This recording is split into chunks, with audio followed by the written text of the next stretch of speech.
আমরা আগের ভিডিওগুলোতে মেটা বিজনেস পোর্টফোলিও তৈরি করা, user add, page add, add account create এবং বিভিন্ন গুরুত্বপূর্ণ সেটিং সম্পর্কে জেনেছি। এখন আমরা ধীরে ধীরে চলে এসেছি ফেসবুক অ্যাডস এর মূল কাজের দিকে। আজকের ভিডিওতে আমরা মেটা অ্যাডস ম্যানেজারের ভিতরে থাকা ক্যাম্পেইন ড্যাশবোর্ড এর গুরুত্বপূর্ণ অপশন এবং মেট্রিক সম্পর্কে জানবো। এখানে অনেকগুলো কলম এবং সেটিং দেখা যায়, যেমন campaign status, delivery, result, cost per result, budget, amount spent, impression, reach, in, attribution setting and bid স্ট্যাটিং। প্রথমবার দেখলে এগুলো একটু কঠিন মনে হতে পারে, কিন্তু চিন্তার কোনো কারণ নেই। আজকের ভিডিওতে আমি প্রতিটি অপশন এর একই সঙ্গে আপনাদের বুঝিয়ে দিব এবং একই সঙ্গে স্ক্রিনে প্র্যাকটিক্যাল ভাবে দেখাবো। তাহলে চলুন একে একে শুরু করি। তো আমি প্রথম অ্যাড ম্যানেজারের ভিতরে চলে আসছি। এখানে যখন আমরা একটা ক্যাম্পেইন রান করব, তখন ওই ক্যাম্পেইনটা কোন অবস্থায় আছে সেটা এখানে দেখা যাচ্ছে।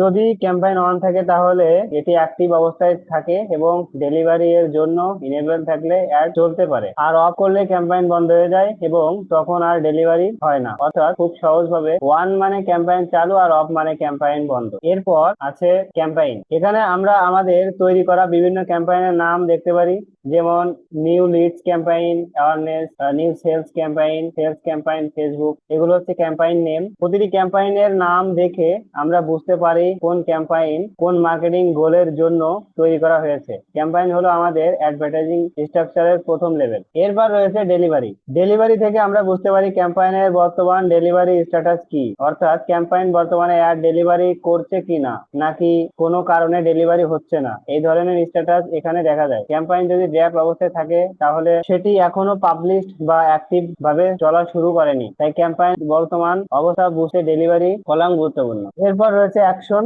এখানে ক্যাম্পেইনের সঙ্গে সম্পর্কিত বিভিন্ন অ্যাকশন নেওয়ার অপশন পাওয়া যায়, যেমন ক্যাম্পেইন এডিট, ডুপ্লিকেট করা, ডিলিট করা অথবা অন্যান্য অ্যাভেলেবেল অ্যাকশন নেওয়া যেতে পারে। অর্থাৎ ক্যাম্পেইনের উপর আমরা কি কি কাজ করতে পারবো সেগুলো ম্যানেজ করার জন্য অ্যাকশন অপশন ব্যবহার করা হয়। এরপর রয়েছে রিজাল্ট। রিজাল্ট আমাদের ক্যাম্পেইনের মূল অবজেক্টিভ অনুযায়ী কতগুলো রিজাল্ট এসেছে সেটি দেখায়। যেমন আপনার ক্যাম্পেইন যদি লিড জেনারেশনের জন্য হয় তাহলে কতগুলো লিড এসেছে সেটা রিজাল্ট হিসেবে দেখা যেতে পারে। আবার সেলস ক্যাম্পেইন হলে পারচেজ বা কনভার্সনের মতো রিজাল্ট দেখা যেতে পারে। অর্থাৎ আপনি যে গোল নিয়ে ক্যাম্পেইন চালাচ্ছেন সেই গোল অনুযায়ী ক্যাম্পেইন কতটা রিজাল্ট দিয়েছে সেটা রিজাল্টের মাধ্যমে বুঝতে পারি। এরপর আছে কস্ট পার রিজাল্ট। এটি খুবই গুরুত্বপূর্ণ একটি ম্যাট্রিক। এর মাধ্যমে আমরা বুঝতে পারি একটি রিজাল্ট পাওয়ার জন্য গড়ে কত টাকা খরচ হয়েছে। ধরুন আপনার ক্যাম্পেইন থেকে 10টি লিড এসেছে এবং মোট খরচ হয়েছে 100 টাকা, তাহলে প্রতিটি লিডের এভারেজ কস্ট হবে 10 টাকা। অর্থাৎ একটি রিজাল্ট পেতে গড়ে কত টাকা খরচ হচ্ছে সেটাই কস্ট পার রিজাল্ট। এটি দেখে আমরা ক্যাম্পেইনের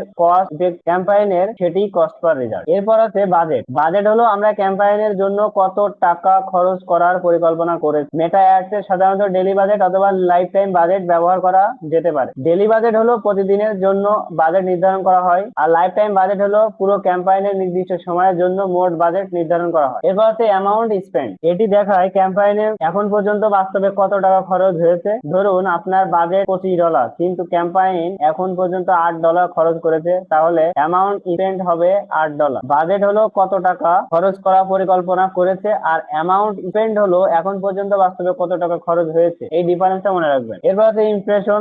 ইমপ্রেশন মানে আপনার অ্যাড মোট কতবার মানুষের স্ক্রিনে প্রদর্শিত হয়েছে। এখানে একই ব্যক্তি আপনার অ্যাড একাধিকবার দেখলেও প্রতিবার ইমপ্রেশন হিসেবে কাউন্ট হতে পারে, তাই ইমপ্রেশন মানে ইউনিক মানুষ নয়, এটি হলো আপনার অ্যাড মোট কতবার দেখানো হয়েছে। এরপর আছে রিচ। রিচ মানে আপনার অ্যাড কতজন ইউনিক পার্সনের কাছে পৌঁছেছে। ধরুন আপনার অ্যাড 1000 বার দেখানো হয়েছে কিন্তু এটি 700 জন ইউনিক মানুষ দেখেছে, তাহলে ইমপ্রেশন হবে 1000 এবং রিচ হবে 700। তাই সহজভাবে মনে রাখবেন, ইমপ্রেশন মোট কতবার অ্যাড দেখানো হয়েছে, রিচ হলো কতজন ইউনিক মানুষের কাছে অ্যাড পৌঁছেছে। তারপর আছে ইন। এখান থেকে আমরা ক্যাম্পেইনের নির্দিষ্ট ইন ডেটা বা ক্যাম্পেইন কখন শেষ হওয়ার কথা রয়েছে সেটি বুঝতে পারি। কিছু ক্যাম্পেইন নির্দিষ্ট সময়ের জন্য চলে এবং কিছু ক্যাম্পেইন অনগোয়িং থাকতে পারে, তাই ক্যাম্পেইনের শিডিউল বা ইন ইনফরমেশন বুঝতে ইন কলাম গুরুত্বপূর্ণ। এবার আছে অ্যাট্রিবিউশন সেটিং। এটি একটু অ্যাডভান্স বিষয়, তবে সহজভাবে বললে কোনো ব্যক্তি আপনার অ্যাড দেখার বা ক্লিক করার পরে কোনো অ্যাকশন বা কনভার্সন